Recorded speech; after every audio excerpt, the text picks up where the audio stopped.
Okay, ang title po ng pag-aaralan natin for tonight ay Jesus, our able Savior and living intercessor. Basahin po natin ang ating text mula po sa book of Hebrews chapter 7 verse 25. Therefore, He is able to save completely those who come to God through Him, because He always lives to intercede for them. Ang verse po na ito ay isang powerful promise ng salvation, ng security at walang tigil na intercession ng ating Panginoong Hesus, ang ating risen Lord and Savior. Ang Book of Hebrews po ay isinulat para sa mga Hudyong tagasunod ni Jesus na natutuksong iwan ang kanilang pananampalataya dahil po sa matinding persecution. So binibigyan din po rito ng author ang superiority ni Jesus kay Moses, ang superiority niya sa mga high priest at even po sa Old Covenant. Ang Hebrews chapter 7 po ay nakafocus kay Jesus bilang ating high priest ayon sa pagkapari po ni Melchizedek. Hindi katulad ng mga pangkaraniwang pari na kapag namatay ay nangangailangan ng successor, si Jesus po ay buhay magpakailanman at ang kanya pong pagkapari ay walang hanggan. Now, yung salita pong save ay galing po sa Greek word na sozo, na ang ibig pong sabihin ay to rescue, to heal, or to preserve. At ang salita naman pong save completely ay nangangahulugan na a salvation that is full, total, and unending. Now, bibigyan ko po kayo ng ilang points sa ating pong gagawing pag-aaral nito at ang number 1 po ay Jesus saves completely. Tatandaan po natin to, hindi po siya nagsasave sa atin partially, kung hindi completely, fully, total salvation. Now, doon po sa book of John, chapter 10, verse 28, nakasulat po, I give them eternal life. Si Jesus po nagsasalita dito, and they will never perish. No one can snatch them away from me. So napakaliwanag po nun. Pagtotohanan po nating tinanggap si Jesus at isinurrender ang ating buhay sa Kanya, wholeheartedly, buong buo, tayo po ay masasabing na born again na at tayo po ay ligtas na. So hindi po yung galing lamang sa nguso, kung hindi mula po sa puso. Noong pong panahon ni Jesus, ang mga pastol or shepherds ay responsible sa pagbibigay ng protection sa kanilang mga tupa laban po sa mga magnanakaw and even po sa mababangis na hayop.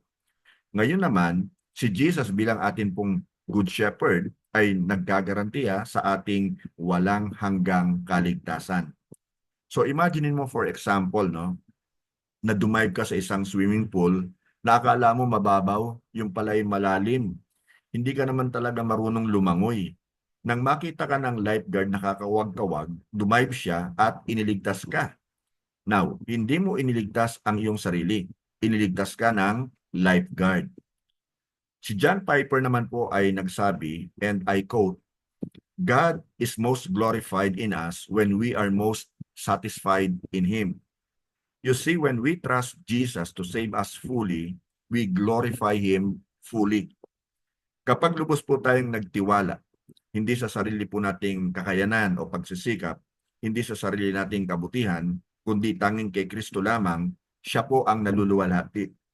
Kapag nagtitiwala tayo kay Jesus na ililigtas tayo fully, of course, we glorify Him fully.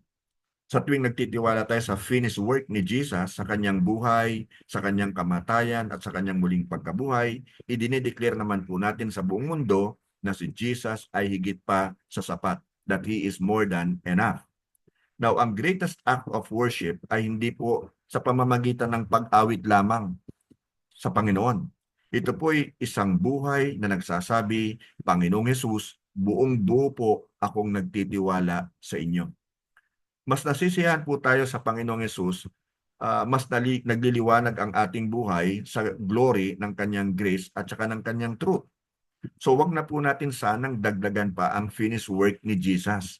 Magtiwala po tayo na secured na ang ating kaligtasan sa Kanya. Now, point number 2 po. Jesus intercedes for us. Tatandaan po natin mabuti yan, kapatid kaibigan, na siya po ay namamagitan sa atin. Hindi lamang na tayo sinave completely, kung hindi nag-i-intercede din po siya para sa atin. Para sa ating lahat, para sa iyo, para sa akin. Atin pong basahin yung nakasulat po sa Book of Romans chapter 8 verse 34. Who then is the one who condemns? No one.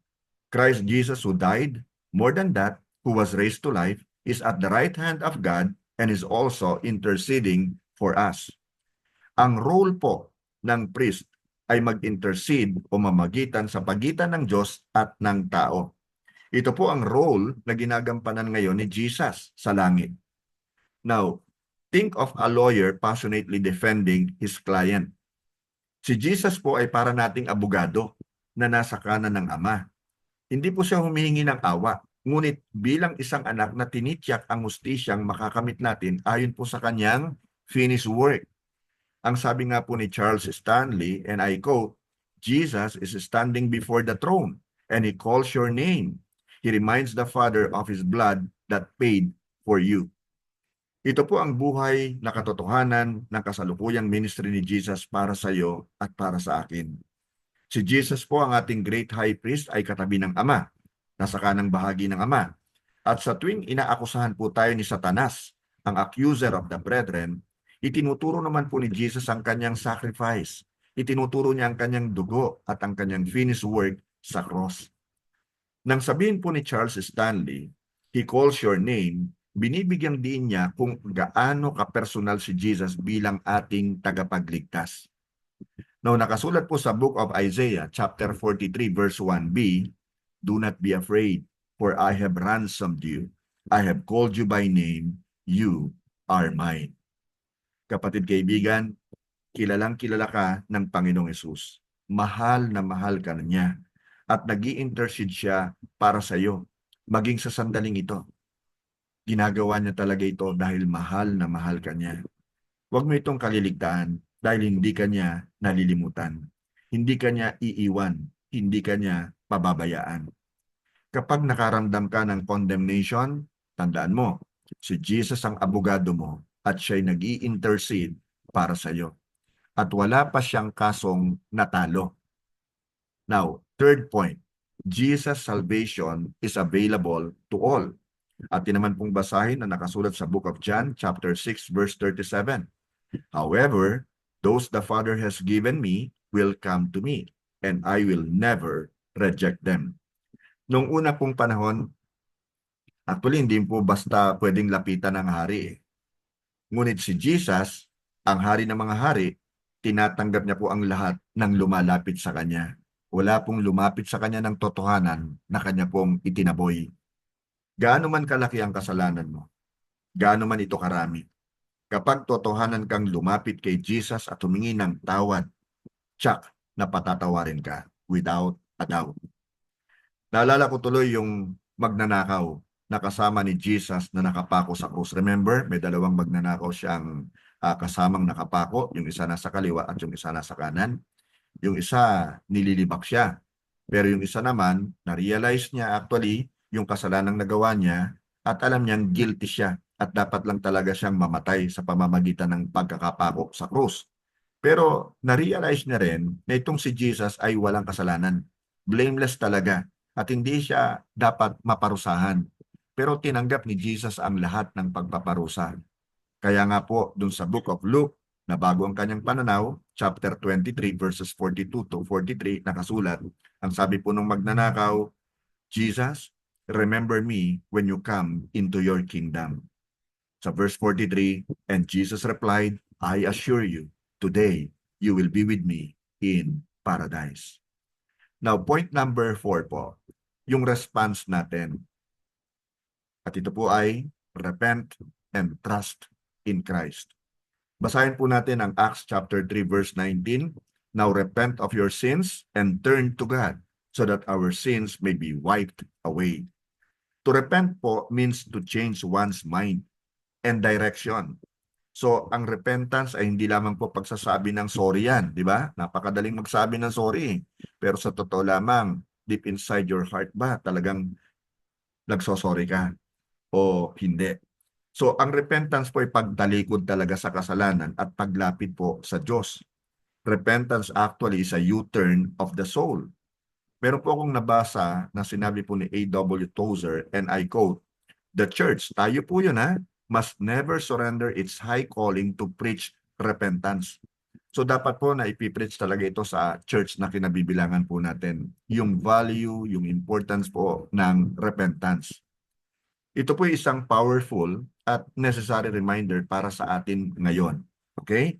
So kung wala pong tawag ng pagtalikod sa kasalanan, kung walang pagtuturo na tumalikod tayo sa kasalanan, wala pong kapangyarihan ng gospel na ipinipreach po natin. Hindi ito makakapagligtas o makakapag-transform ng buhay ng tao. Ang salita pong repentance again ay galing po sa Greek word na metanoia, na ang ibig sabihin po ay a change of mind, a turning away from sin, and a turning towards God. Ito po isang paalala sa atin na ang church ay hindi dapat nagko-compromise sa paghahayag ng mensahe ng kaligtasan. Wag natin itong i-water down, ika nga. Sa pamamagitan naman po ng mabuting balita, tinatawag ng Diyos ang mga makasalanan na malaman na kailangan nila ng tagapagligtas. Everybody needs actually a Savior. Why? Because all have sinned and come short of the glory of God. And the wages of sin is death. Di ba? Ngayon kailangan natin ng tagapagligtas. Talikuran natin ang ating paggawa ng kasamaan o kasalanan at buong pusong magtiwala kay Jesus na namatay ngunit muling nabuhay para sa sinner na ito. Kagaya mo, kagaya ko.